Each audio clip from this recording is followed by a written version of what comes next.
Estimados alumnos de la Universidad Nacional de Córdoba, bueno, les envío mis saludos. Gastón Moisset los saluda. Bueno, este video tiene por sentido, tiene por objetivo que nosotros podamos hacer un cierre del seminario de la teoría de Erikson. Un cierre, quiero hacer unas aclaraciones importantes en dirección a cómo lo hemos abordado, cómo lo hemos planteado.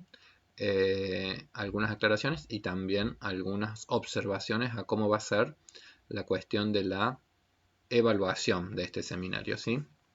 Entonces, en primer lugar, una observación. Habrán percibido al ir viendo las clases de las tres semanas previas que nosotros hemos profundizado en la teoría de Erikson, pero no hemos desarrollado nada solamente le hemos mencionado la crisis de la intimidad versus el aislamiento y tampoco hemos desarrollado en profundidad la crisis de la integridad del yo versus la desesperación.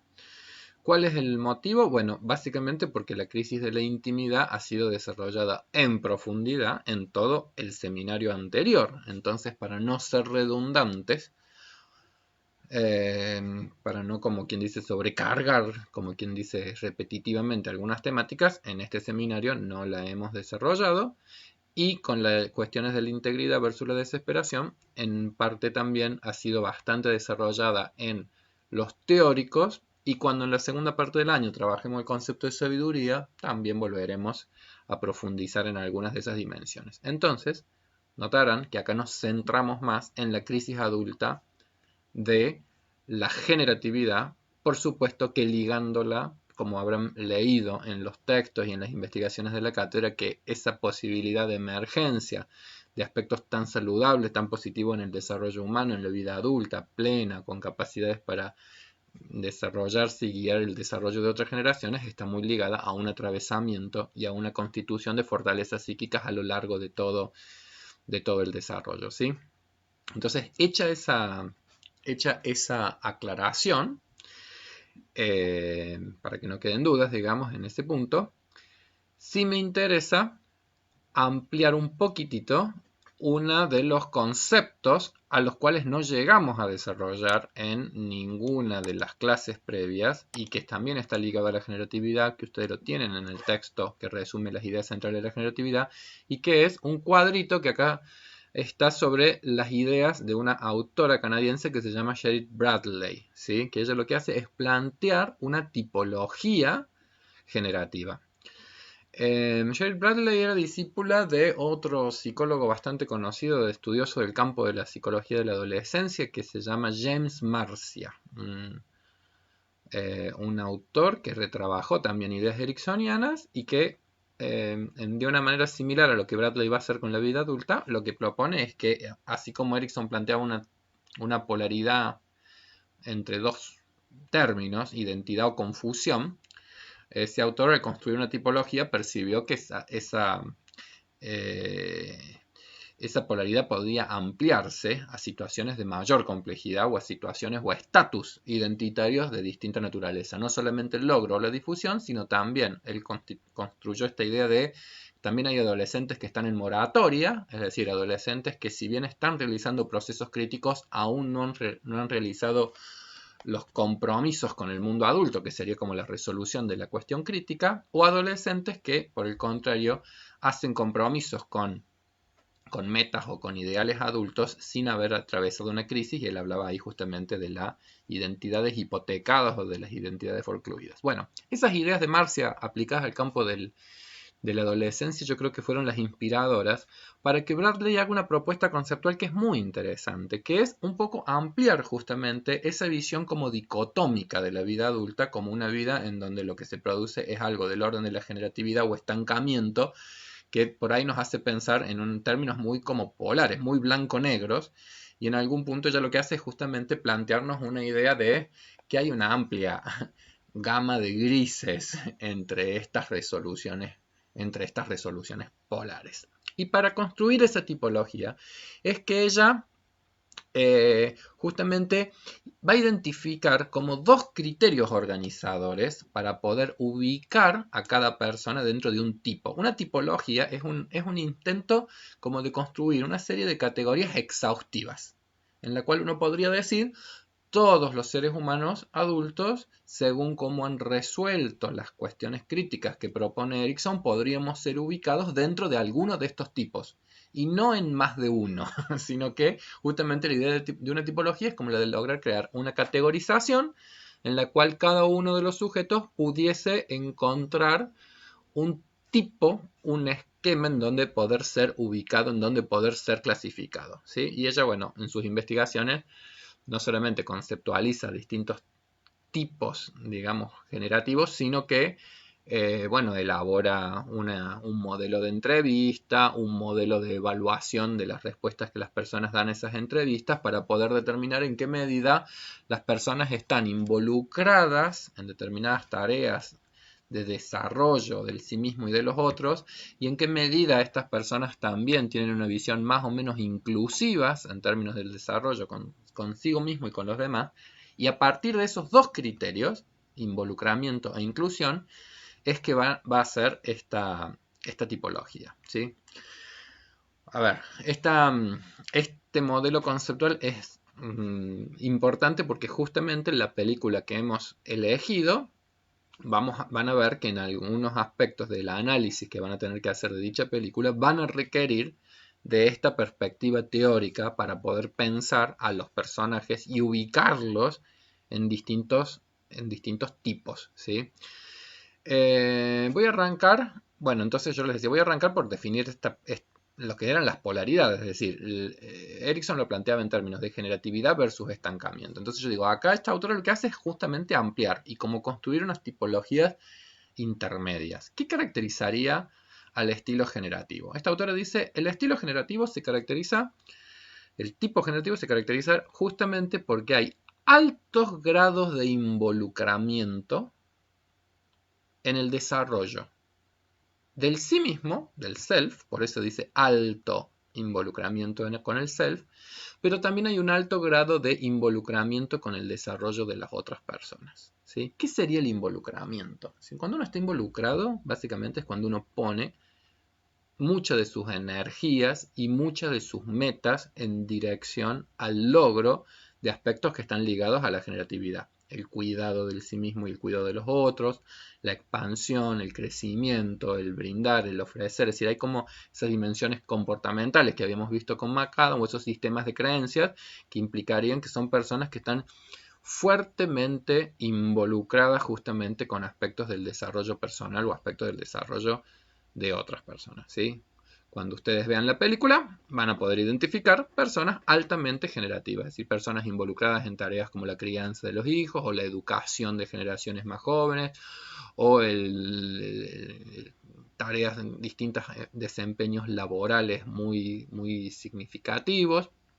Bueno, eso es básicamente la involucración, que puede ser muy alta o que puede ser muy baja y sería justamente la expresión del estancamiento. Es decir, cuando nos encontramos con personas que no tienen una energía, no tienen una posibilidad de disponer de recursos, ni están centrados o hay una incapacidad o hay una imposibilidad para centrarse en tareas de esta naturaleza. Que por supuesto serían personas que uno, si las pusiéramos en esa tipología, en las entrevistas es cuando efectivamente dan cuenta de que hay poca energía, de poca disponibilidad, de poca búsqueda de aspectos que tengan que ver con el cuidado de los otros o cuidados del mundo, etc.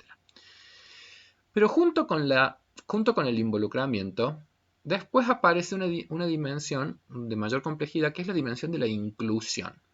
Cuando nosotros hablamos de inclusión, básicamente estamos haciendo referencia a quienes quedan incluidos o quedan excluidos de nuestras preocupaciones generativas, ¿sí? Es decir, yo puedo tener una visión más inclusiva del mundo o puedo tener una visión más exclusiva del mundo.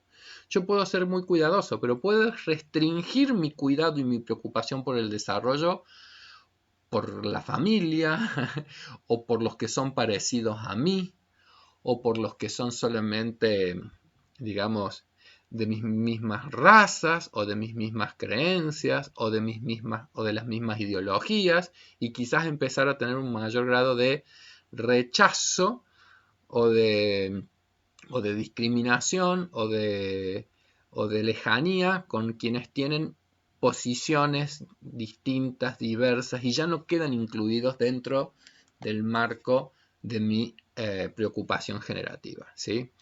Para dar un ejemplo, si alguien es voluntario en Greenpeace, está cuidando del mundo y está tratando de dejar un mundo más sano en dimensiones ecológicas. Esa sería una expresión de una tarea generativa, como es la participación en un voluntariado, y además sería una expresión claramente de un nivel de inclusión muy alto. Cuando vos cuidas del mundo, lo estás cuidando para vos y para todos, más allá de que esos otros sean distintos en sus modos de pensar o de creer o sus sistemas ideológicos o sus razas o sus religiones. Es decir, uno estaría haciendo como una tarea ampliamente inclusiva, ¿sí?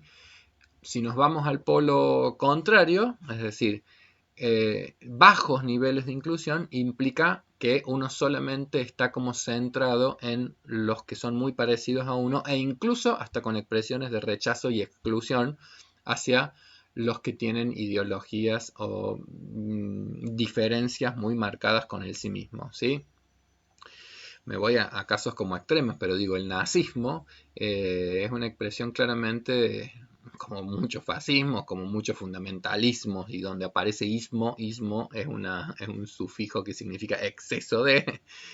Entonces ahí donde aparecen ciertos ismos, en donde aparece claramente dificultades en la posibilidad de tener una cuestión inclusiva hacia los que son distintos a uno, ¿sí? Entonces, Erickson lo percibía, y Bradley lo percibe con mucha claridad, de que una cuestión crítica en la generatividad es justamente en qué medida yo soy capaz de ser tolerante a versiones distintas a las de nosotros mismos, ¿sí? Entonces el desarrollo de la generatividad más plena implica justamente una visión muy inclusiva del género humano y poder ser muy comprensivo y tolerante de las diferencias identitarias, y que esas diferencias identitarias en algún punto no generen imposibilidad de vinculación o de comunalidad en términos de posibilidades de vivencias comunitarias, ¿sí?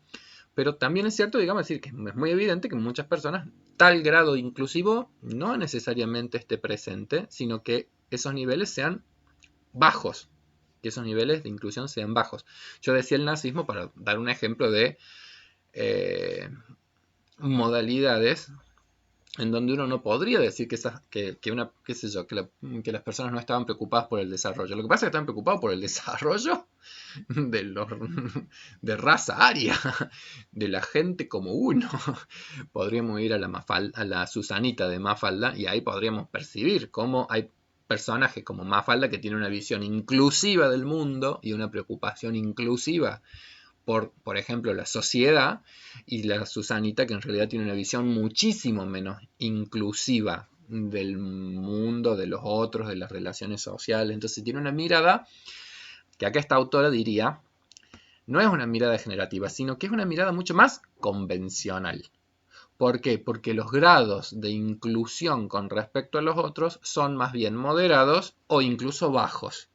Entonces la posibilidad inclusiva es muchísimo menor, es más baja o es moderada.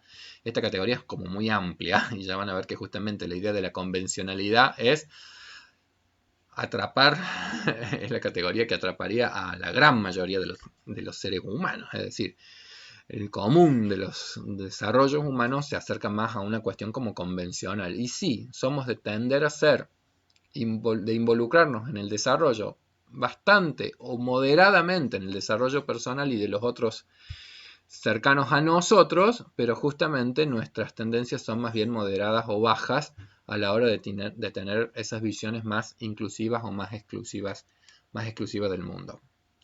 ¿Qué quiero decir con esto? Y mira, el común de los seres humanos, cuando está en el centro y hay una manifestación de los doctores y se cortó el tránsito, y otra vez una manifestación, cómo me joroban la vida, ahora yo no voy a llegar a mi casa, a una marcha de los docentes, o qué sé yo. El común de la gente no estamos tan implicados en causas muy inclusivas y muy grandes y muy comprensivas. El común de la gente somos más bien de tendencias a tener expresiones más bien convencionales y expresiones convencionales del cuidado de los otros. Sí, cuidamos, pero cuidamos a los parecidos, cuidamos a los cercanos, o no los cuidamos directamente, y puede ser que tenemos la tipología del estancamiento, o seamos efectivamente personas con miras muy amplias e involucrados en tareas muy cuidadosas con respecto al mundo y con visiones muy inclusivas y muy tolerantes de las diversidades y muy comprensivas de las diversidades. Y si ese es el caso, me alegra por ustedes y los felicito, porque efectivamente esas serían las expresiones de mayor potencia, de mayor capacidad, de mayor expansión y de, por supuesto, huellas más profundas y de huellas más intensas que se va a dejar justamente en el mundo. Pero tenemos que poder distinguir esto, que son categorías conceptuales. ¿Por qué? Porque ustedes en la película van a ver justamente, la película se llama Ser digno de ser, yo se las voy a mencionar, pero van a ver efectivamente que hay personajes que tienen posibilidades de cuidado más amplios y otras personas que estando muy preocupadas por el desarrollo, por ejemplo, de la familia, no tienen una mirada inclusiva de los otros. Esa inclusión no solamente tiene que ver con los otros, sino también incluso con el sí mismo. Es decir, en qué medida uno es capaz también de tolerar la diversidad con respecto a uno mismo, entonces también tener como márgenes de flexibilidad, de comprensión y de autocuidado personal. Entonces, junto con estas categorías de generatividad y de convencionalidad que hemos tratado de ir diferenciando, también hay otras categorías que muestran desequilibrios cuando está puesto, ya sea los grados de involucramiento o inclusión, están muy centrados en el sí mismo o están muy centrados en los demás.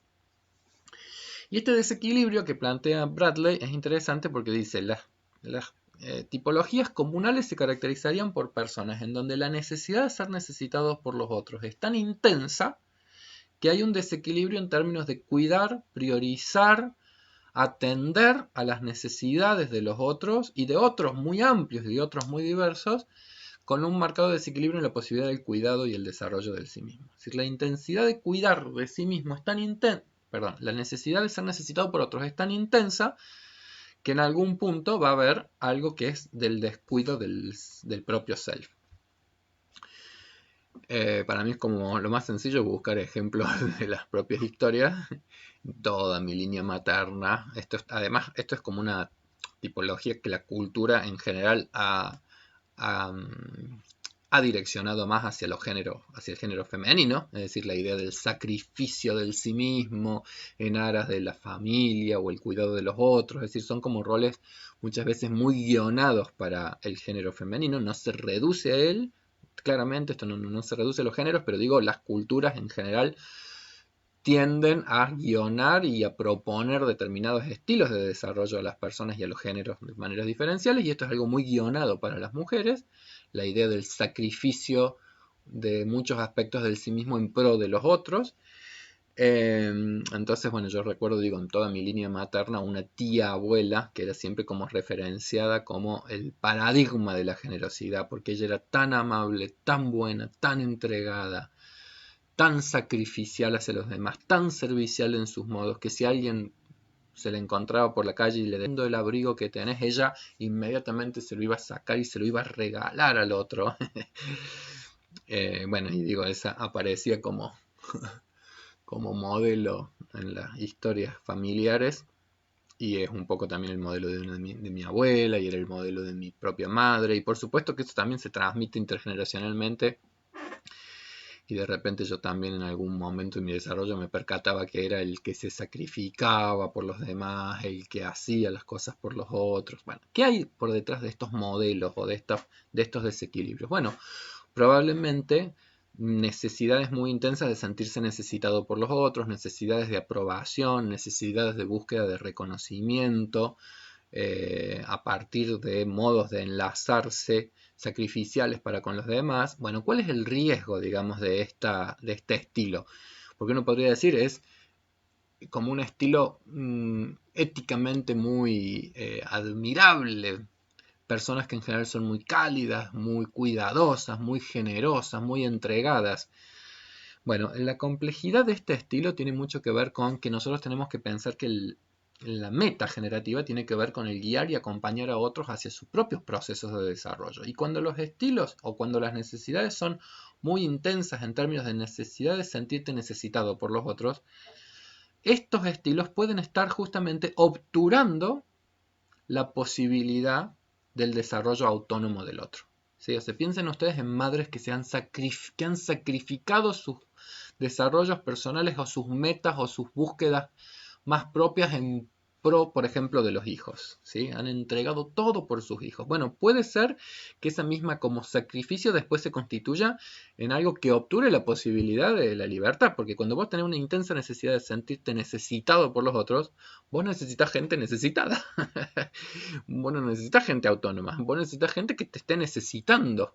Entonces, acá esta cuestión de los equilibrios y los desequilibrios no es para nosotros constituir categorías morales de, qué correcto ese comportamiento, qué incorrecto, sino al contrario, es decir, poder tener en mente que aquí puede haber cuestiones que sean del orden del desequilibrio. Esto yo lo he visto, pero sistemáticamente en el trabajo con adultos mayores, muchas mujeres, muchas personas con historias de vida en donde ha habido un desbalance muy grande entre los aspectos del entregarse hacia los demás o la posibilidad de cierto cuidado de sí mismo.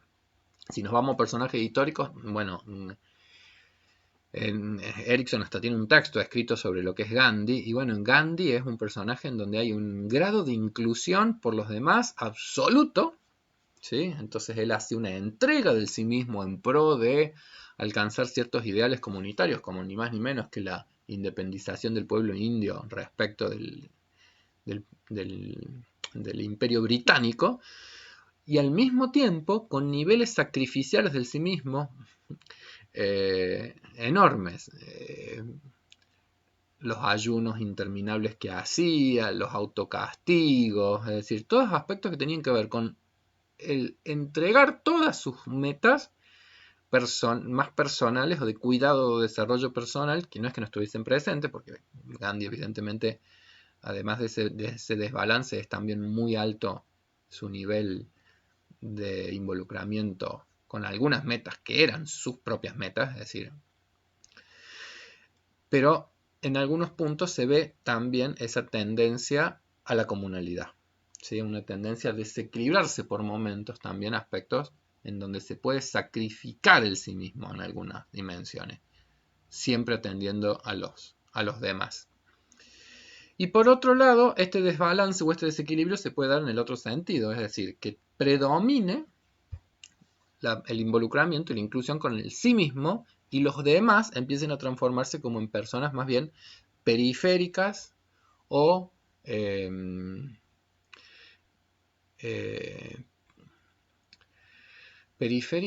que también, digamos, puedan cumplir roles significativos en tanto que necesarias para los propios proyectos personales, pero con una menor capacidad de poder atender a las necesidades, a las preocupaciones o a los intereses de los otros, si no es más bien centrados en el vínculo con el desarrollo personal, ¿sí? Es decir, un desequilibrio que en términos psicoanalíticos vendría a ser como un desequilibrio narcisístico, es decir, una preocupación o un centramiento en el despliegue, en el desarrollo de los aspectos más ligados al sí mismo, y los otros van quedando como relegados o van quedando como en un segundo plano o aparecen en tanto que sean funcionales a las necesidades del sí mismo.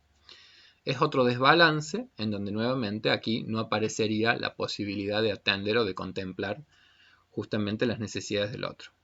Bueno, todas estas dimensiones uno las podría plantear en cualquiera de las tareas prototípicamente adultas. Si por ejemplo tener hijos o educar o guiar o gobernar grupos humanos, liderar. ¿Sí? Es decir, uno podría pensar cómo muchas veces se dan esos juegos, es decir, de que o hay un involucramiento muy genuino para el desarrollo con los otros, pero también un dirigente político puede ser que esté pura y exclusivamente involucrado por su propia carrera política. Y los otros, bueno, los otros son funcionales a esa necesidad, ¿sí? Pero también puede ser un docente el que esté muy atrapado en su preocupación por el desarrollo de su propia carrera docente. Y bueno, los alumnos son funcionales a una necesidad, que lo necesitas para poder hacer tu despliegue narcisístico de saberes y de conocimientos o cosas por el estilo. pero bueno, el otro pase como en un segundo plano. O al revés, también un docente podría ser alguien muy abocado, muy entregado, muy solícito a sus estudiantes porque hay una intensidad tan grande de sentir el reconocimiento y la valoración que en algún punto tal vez, qué sé yo, cree eh, su grupo de seguidores incondicionales, pero que en algún punto no podríamos permitir que se autonomicen o que se independicen porque perdería entonces ese como sostén a esa necesidad también narcisística, porque también es narcisística la necesidad de sentirte necesitado por los otros, porque en ambos casos, agencia y comunalidad, son necesidades internas muy grandes las que están imposibilitando ese mayor equilibrio generativo que implicaría justamente un equilibrio entre el cuidado de sí y del otro y en niveles de involucramiento e inclusión altos. Bueno, hecho entonces estas salvedades de esta cuestión teórica, bueno, lo último que quedaría es justamente el estancamiento en donde los niveles de involucramiento e inclusión son bajos, o acá aparece un término francés que es que en términos de inclusión podrían ser bajos o del estilo laissez-faire. Laissez-faire es una expresión francesa que significa laissez-faire es dejar hacer, dejar pasar y vendría a ser como una expresión de falta como de compromiso. Por poner un ejemplo, digo, en las personas adultas que incluiríamos en la tipología estancadas podrían estar completamente desinvolucradas, por ejemplo, qué sé yo, con las temáticas comunales como podría ser lo que dábamos el ejemplo de qué sé yo, el calentamiento global, los problemas del mundo, los problemas climáticos, los problemas sociales. Entonces, un estilo laissez-faire sería algo así como, bueno, ¿qué me importa eso? Sí, sí, no es mi problema. Bueno, las actitudes laissez-faire, en realidad sin ser necesariamente poco inclusivas, porque la expresión poco inclusivo es más bien la expresión de rechazo. Es decir, oh, esos movimientos, el orgullo gay, habría que matarlos a todos, no sé qué, así una cosa de rechazo sería la expresión de la poca inclusión, sería justamente todas esas expresiones de rechazo hacia la diversidad, de insensibilidad a las necesidades de otros, de insensibilidad a las luchas de ciertos colectivos o de ciertas minorías o de ciertos grupos, pero digo, una cosa sería que el nivel de inclusión sea bajo, que deviene en un rechazo, o que el nivel sea bajo pero expresado de una modalidad laissez-faire. No me importa, no me preocupa, no es mi tema. Al menos no tiene el componente de rechazo del otro, ¿sí? Pero en los dos casos serían expresiones también de estancamiento en términos esta, de esta tipología, ¿sí? Bueno, hecho este cierre como conceptual de la cuestión de la generatividad, que me interesaba hacerlo porque en los otros videos no se había planteado, llega el momento de hablar un poco de lo que es la evaluación de este seminario, ¿sí? Y cómo es que lo vamos a plantear a esta evaluación. Ustedes se van a encontrar, por supuesto, con una hojita en donde esta evaluación está planteada, pero yo igualmente la voy a leer acá como para que quede expresado y mejor explicado qué es lo que se espera de esta evaluación y cómo plantearla, ¿sí? Bueno, entonces, psicología evolutiva del adulto y la senectud, teoría epigenética del desarrollo de Erikson, esto ha sido el seminario. Entonces, ¿cómo va a ser la evaluación? Esta evaluación va a tener dos partes. La primera parte es el análisis de una película. Y la segunda parte va a ser que ustedes van a realizar una búsqueda y una selección de un producto cultural, o una poesía, o una canción, que tenga por temática central el concepto de generatividad que propone Erikson, ¿sí? Entonces es como que esta evaluación tiene dos partes. Una en donde somos nosotros los que les proponemos una película, nosotros les proponemos un producto cultural, como es una película, una narración, que va a tener la historia, ya vamos a ver de quién se trata. Y ustedes, a partir de ese producto cultural, van a tener que hacer el esfuerzo de los conceptos que hemos ido trabajando, dar cuenta de que se los han apropiado a partir de una articulación y una lectura que ustedes van a hacer de ese producto cultural. Y la segunda parte la tarea va a ser inversa y ustedes nos van a sorprender a nosotros haciendo una búsqueda y una selección de un producto cultural que nosotros seguramente nos sorprenderá porque digo, no conocemos todas las poesías ni todas las canciones del mundo y entonces ustedes nos van a traer o una poesía o una canción en donde van a fundamentarnos del por qué creen que esa poesía o esa canción está tocando alguna de las dimensiones centrales de la generatividad tal cual la propone Erikson y autores posteriores y van a dar como una fundamentación, ¿sí? Vamos con la primera parte, la parte A. Bueno, vamos a leer primero cuáles son los criterios de evaluación, pero se considerará la riqueza en la búsqueda, en la selección, en la producción, en la articulación conceptual. Se valorará la precisión, por ejemplo, en el caso de la película, en la transcripción de ejemplos textuales, de parlamentos de personajes y la solidez que se dé en la fundamentación teórica a partir de los autores estudiados. Las respuestas van a ser valoradas por la corrección de las clasificaciones realizadas. Estoy diciendo, por ejemplo, cuando digan, bueno, me parece que tal personaje entraría en tal tipología de Bradley, por poner un ejemplo, o tal escena es evidencia de un sistema de creencias generativas porque postula tal o cual cosa, o en tal personaje vemos un desequilibrio entre el cuidado de sí mismo y de los otros, etcétera, etcétera. Entonces la pertinencia, la corrección de las clasificaciones realizadas, la coherencia entre estas y la pertinencia de los ejemplos escogidos acompañado de su respectiva fundamentación teórica. El trabajo puede ser realizado en grupos de 4 integrantes, van a respetar los grupos de trabajo que ustedes ya tienen constituidos para la realización de las entrevistas de historias de vida. Puede pasar que alguien se bajó de la materia, eran 4 y ahora son 2. Bueno, si les ha pasado eso, si son 2 y tienen la fortuna de encontrar otro grupo que anda boyando por ahí que también son 2, se pueden agrupar, el trabajo puede ser presentado hasta grupos de 4, como respetando los grupos ya constituidos para las tutorías.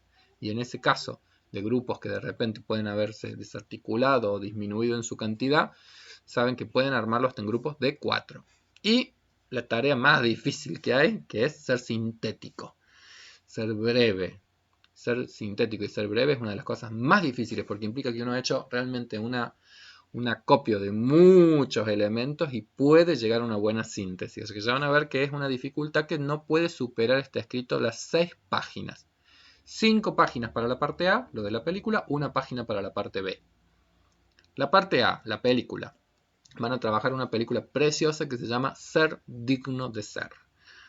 Va de bien en francés, creo que es el título de la película, pero lo han traducido como Ser digno de ser. Yo les he puesto un link, el día de hoy funciona, estos links funcionan una semana, otra semana no, así que bueno, éxitos en poder encontrarlos, sino también por otras páginas. Es una película que sé que se consigue por varias páginas, pero esta es una de las páginas en donde es muy directo el link, está traducida. El director se llama Radu Mihaileanu, es un director rumano, pero con formación después en Francia, que toca muchas veces temáticas de judaísmo.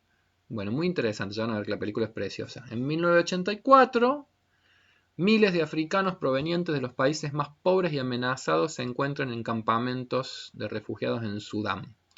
Estados Unidos tiene un proyecto para llevar a los judíos de los campamentos hacia Israel. Una mujer cristiana del campamento obliga a su hijo de 9 años a declararse judío para que pueda tener un futuro mejor. En Israel, el niño es adoptado por una familia francesa de Tel Aviv. Mientras crece, descubre el amor, la cultura occidental, el judaísmo y también el racismo, la guerra. Y a pesar de su nuevo presente, nunca se olvida de su madre verdadera y en su interior sueña con volverla a ver. Bueno, es una película preciosísima. Yo creo que la van a disfrutar mucho. Y a nosotros nos gusta mucho esa película para que ustedes hagan, no solamente que la visualicen, sino que la analicen, porque nuestro personaje es un niño al principio de la película, después va a estar en la adolescencia, después va a llegar a la vida adulta joven, como quien dice. Entonces vamos a poder justamente tener una película en donde hay como tránsitos vitales y en donde también aparece, tanto cuando es niño como cuando es adolescente, como cuando es adulto, otros personajes adultos y también personajes mayores, abuelos adoptivos, un personaje que va a ser como su mentor, que nos va a posibilitar todo el tiempo hacer como este interjuego de cómo cada uno de los personajes va pasando por distintas cuestiones críticas en su historia de vida, tantos crisis accidentales como crisis de desarrollo. Entonces realmente vamos a poder hacer una buena lectura desde la teoría de Erikson. Bueno, y ahí aparecen, ustedes van a encontrar 4 preguntas que son a modo de guía para que el escrito que ustedes hagan responda en algún punto a esas guías que les proponemos. La primera pregunta es, por ejemplo, en el plano del desarrollo personal, ¿qué crisis accidentales y qué crisis evolutivas va atravesando Shlomo a lo largo de la película? Y tratar de recordar escenas de esas etapas, caracterizar, ejemplificar fuerzas sintónicas y distónicas en el desarrollo, si vemos expresiones de confianza o de desconfianza, cómo se resuelven esas polaridades, o de iniciativa, o de inhibiciones, o las cuestiones identitarias, fidelidades o confusiones. Bueno, atienda los conceptos de Erikson respecto al desarrollo vital, articúlelos con escenas significativas. Determina escenas que estén estrictamente vinculadas a la generatividad entre nuestro personaje Shlomo y su madre, la madre biológica, la madre judía, los padres adoptivos, e identificar categorías, por ejemplo, de McAdam, es decir, donde podríamos ver ejemplos de deseos generativos, de deseos internos, de demandas culturales, de intereses, de creencias, compromisos, acciones, narraciones en los distintos personajes. Después, ligado al modelo de Bradley, escenas en donde podamos ver esta tensión entre la inclusión y la exclusión y identificar adultos que los podríamos como ubicar en la tipología que nos proponía Bradley. Y esta sí, ligada más a la cuestión de la integridad psíquica, que aunque no la hemos desarrollado en las clases, digamos, de este seminario, que puedan hacer una lectura de los personajes mayores, porque aparece un abuelo adoptivo, aparece un mentor que es el líder de los falayas, que se llaman. Entonces que ustedes también puedan hacer, van a ver en la película, son muy claritas las evidencias de la integridad enorme de estos dos personajes que son ejemplares, hermosos. La segunda parte entonces es buscar y seleccionar un producto cultural, una poesía o una canción que ustedes consideren que aborde una temática como temática central, un tema conceptual ligado a las dimensiones de la crisis de la generatividad o el estancamiento, tal como teoriza Erikson u otros autores posteriores. Entonces, proveer una breve fundamentación de la elección realizada. Punto. Algo muy cortito, una paginita. Es eso, para ese trabajo, una paginita. Ejemplo que no pueden usar. Qué sé yo, para mí una de las canciones prototípicamente centradas en la tarea del cuidado, el acompañamiento, la guía de la generación más joven es la canción de, no me va a salir el nombre de la cantante, sí me va a salir Sosa, pero no Mercedes Sosa, Patricia Sosa. Ya van a ver cuando hablemos de la memoria porque cuestan tanto algunos datos más que otros. Patricia Sosa tiene una canción que es Aprender a volar, duro es el camino, dice que no es fácil, que le dedica a la hija, que tiene una letra que es preciosa, que va marcando cómo son las pautas del desarrollo, podrían ligarlo, por ejemplo, toda la cuestión de la integridad generativa cuando se trata del desarrollo personal y del otro, la posibilidad de abandonar esas necesidades de sentirse necesitado para generar la autonomía en el otro, el orgullo por esa autonomía, la cuestión del consejo, etc. Bueno, tendrían montones de aspectos como para vincular. A nosotros que nos interesa que ustedes puedan hacer algo como pertinente, es decir, escoger un producto y fundamentar por qué lo escogieron y dar cuenta del por qué y qué temática del orden de la generatividad está presente en ese producto cultural. Así como lo han hecho con canciones para vincularlos a temáticas de la intimidad, que puedan hacerlo también para vincularlo con esta otra crisis. ¿Sí? Bueno, estimados alumnos, entonces espero que hayan disfrutado del seminario de Erikson. Espero que lo hayan podido percibir como un aporte a la comprensión de la psicología del desarrollo de los adultos y de las personas mayores. Espero que estén claras entonces estas consignas para esta evaluación. Tenemos fecha entonces de presentación de estos trabajos para el 17 de junio. Verán que estamos dándonos bastante tiempo, entendiendo que Es compleja la situación que estamos viviendo, es compleja la situación que estamos atravesando, entonces para tampoco sobrecargarnos, nos estamos dando bastante tiempo para las entregas, las estamos haciendo grupales para que haya más posibilidades también de colaboración entre ustedes. Lo que no tengo todavía muy claro es cómo va a ser la estrategia para que nos envíen el trabajo, eso lo voy a consultar con el profesor César Ferrari, que me parece que es más ducho en estas cuestiones, y ya lo vamos a publicar oportunamente, a ver cómo me hacen llegar a mí los trabajos, si publicaré una dirección de mail o si habilitaremos en el aula virtual una estrategia para que puedan enviarlos. Más cerca de la fecha de entrega seguro van a tener novedades con respecto a eso. Les mando a todos mis saludos y mis deseos de que cada uno de ustedes esté de la mejor manera posible y no duden en contactarnos ante, bueno, cualquier cosa que pueda ser de guía o de ayuda en este proceso. A todos mis saludos.